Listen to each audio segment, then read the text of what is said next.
अस्सलाम वालेकुम।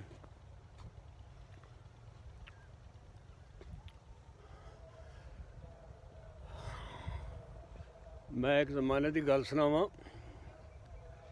कि मैं उदों 18-20 साल का जवान बच्चा सा जदों की गल है कि मैं शहरों क्रिकेट बाल का काम करता हाँ, तो उत्थों छुट्टी करके आया तो साइकिल मैं बड़ी चलाता सा। तो मैं आ रहा सा शहरों पिंड नूं, एक जगह आया तो अगे एक दाड़ी वाले बाबा जी होरी सन, वो भी साइकिल ते आ रहे सन। मैं उन्हां नाल तेज़ साइकिल चला के ना तो अगे लंघन की कोशिश की तो मेरा चैन लै गया। मैं उतर के चैन चाढ़ता हाँ तो बाबे जी आंदे ने बजुर्गों नालों अगे लंघन की कोशिश करिए तो इस तरह ही होंदा। मैनू गुस्सा लगा, मैं फटाफट चैन चाड़ के फिर भजाई। हाँ जी, बाबे जी इक्को जी साइकिल चलाई जा रहे सन। मैं फिर बाबे नालों अगे लंघ गया। बाबे ने फिर आखिया ये चंगा अमल नहीं तेरा, बजुर्गों नालों अगे लंघन की कोशिश करना। मैं कहा कोई गल नहीं।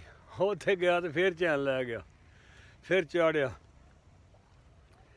फिर बाबे जी आए बराबर तो आखन लगा भाई पुत्रा तेनू गल समझाई है बड़े काम दी, ते मेरा ख्याल है भी तेरे पल्ले नहीं पई मेरी गल।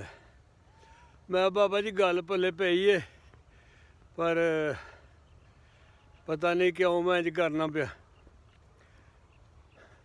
चौथी बारी जो चैन लथा ना फिर मैं थक गया। मैं आख्या वाकई मैं गलत कर रहा भाई, ये बाबे नाल अगे लंघन की कोशिश है। पिछों तोड़ो तोड़ सारा सफ़र मैं सही कर आया तो इत्थे आके ते काम खराब होन दिया बाबे दे मुकाबले च आके।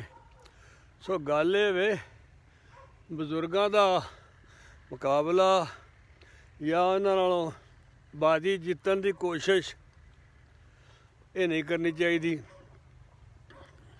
बजुर्गों का एहतराम करना चाहिए। चंगी गल तो ये वे, पर जवानी में किनू पता लगता इस गल का। तो अल्लाह करे नवीं नस्ल नूं जवानी में समझ आ जाए कि बजुर्गों का अदब की शै हुंदा है। अदब से ज़िंदगी बनती है जन्नत भी जहन्नम भी। हाँ जी, ये खाकी अपनी फितरत में ना नूरी है ना नारी है। सल्लल्लाहु अला हबीबिही मुहम्मदन व आलिहि वसल्लम। या रसूलल्लाह उन्ज़िर हालना, या हबीबल्लाह इस्मक हालना।